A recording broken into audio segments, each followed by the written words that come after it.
Magandang araw po sa inyong lahat. Nagbabalik po tayo, no? Nandito po tayo sa bahay ni Peter. So, ayan, hindi naman ito malayo kasi nasa loob lang ito ng aming bahay kung saan kami nagkatira, no? Dahil si Peter po ay pansamantala muna na dito, no? Nakatira pang tayo po ay maproteksyonan, no?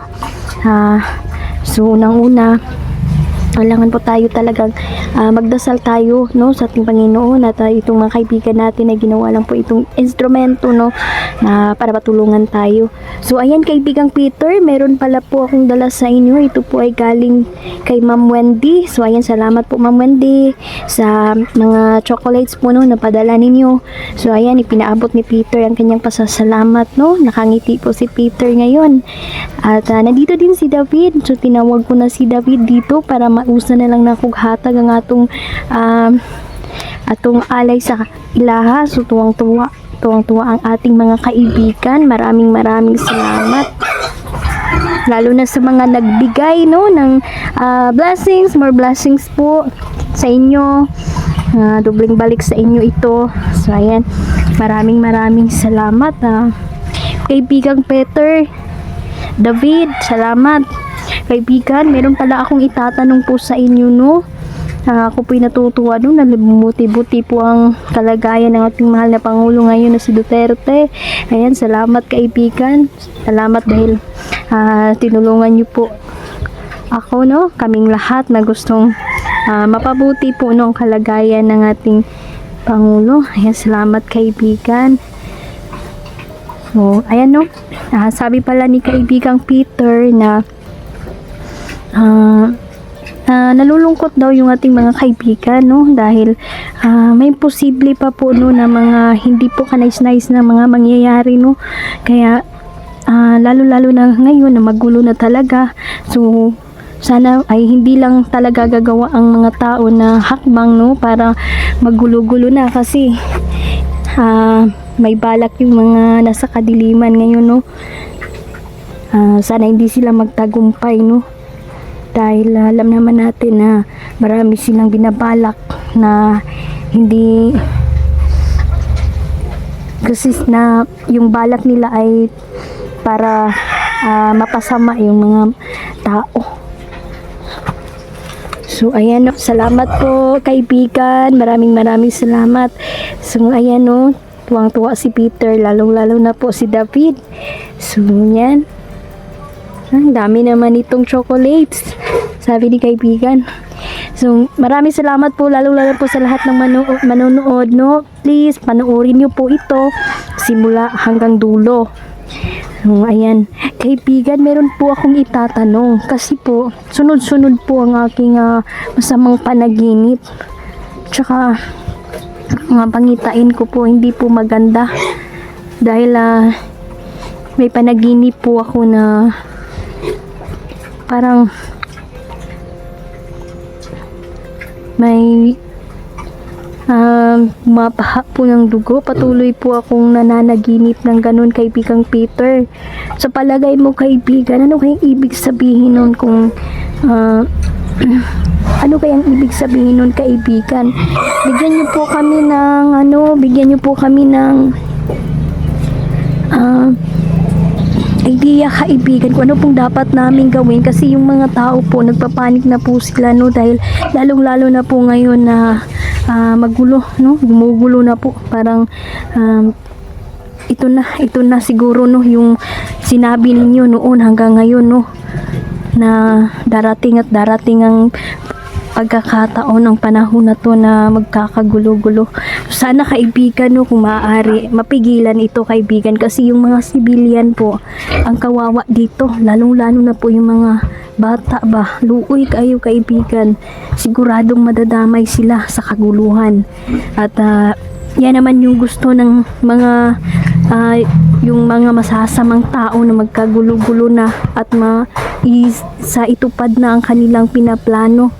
So kalma lang po, sabi ni kaibigang Peter, kalma lang daw tayong lahat at huwag gumawa ng mga gulo-gulo, no, dahil hinihintay lang ng mga kalaban na magkamali ang hakbang ang tao.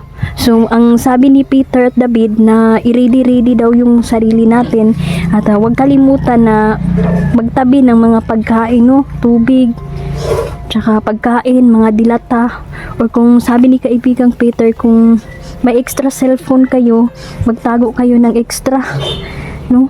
Tsaka yung mga solar, maghanda-handa na.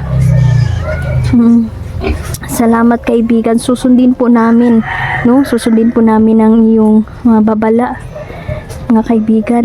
Tsaka sabi pala ni Peter, no, David, yung gasolina, magandam daw gasolina. O kaibigan, sige po, maraming salamat po.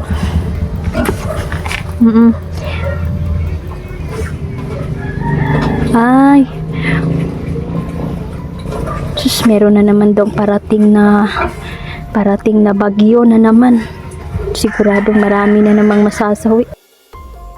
Parating na bagyo. Siguradong marami na namang masasawi, no? Ay, kaibigan, sana hindi na, no? Sana wag naman, kaibigan. Paano naman yung mga tao, no? Diyos ko, kaibigan. Pero kaibigan, susundin po namin ang iyong inuutos, no? Na mag-ready na pagkain. Kinahanglan, at saka yung mga medicine kit, no? Tsaka yung tambal, no? Yung mga gamot, mag-ready na. At least, sabi ni kaibigang Peter, makahanda na tayo, no? Kung darating ang panahon na yan. Pero kung maaari, no? Pagdasal natin na sana walang kaguluhan na mangyayari. Kasi sigurado na maiipit talaga yung mga civilian dito. Ay, Diyos ko. Salamat po kaibigan sa mga babala po ninyo. Kabayan niyo po kami. Hangad po namin ng katahimikan, no? Na sana po ay magkaisa lahat ng Pilipino, kaibigan. Ay, salamat kaibigan, no? Dahil susundin po namin yung inuutos po ninyo, kaibigan. Ayan, maraming salamat po. Paghandaan po namin yan. Huwag po natin kalimutan, no? Mga idol, na maghanda-handa na tayo, no? Hindi naman sama akong maghanda, no? Dahil mas mabuti na yung handa, no? Kaysa hindi, kasi hindi naman natin alam kung kailan mangyayari. Pero patuloy tayong magdasal, no? Patuloy tayong magdasal dahil mas pinaka-powerful po talaga yung pagdarasal natin, no? O, ayan. Maraming salamat kaibigan. Opo kaibigan. Ay, Diyos ko. Huwag naman sana. Opo.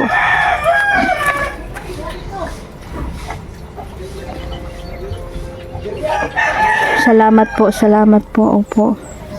Salamat kaibigang Peter. Oo. Salamat kaibigan. Opo. Susundin ko po yung bilin po ninyo, no?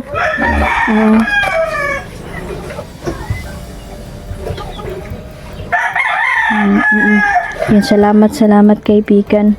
Nakakalungkot talaga, no? Dahil ang dami ng rapist ngayon, dami pang adik, kaibigan. Diyos ko, patuloy ito, kaibigan. Delikado yung mga inosente.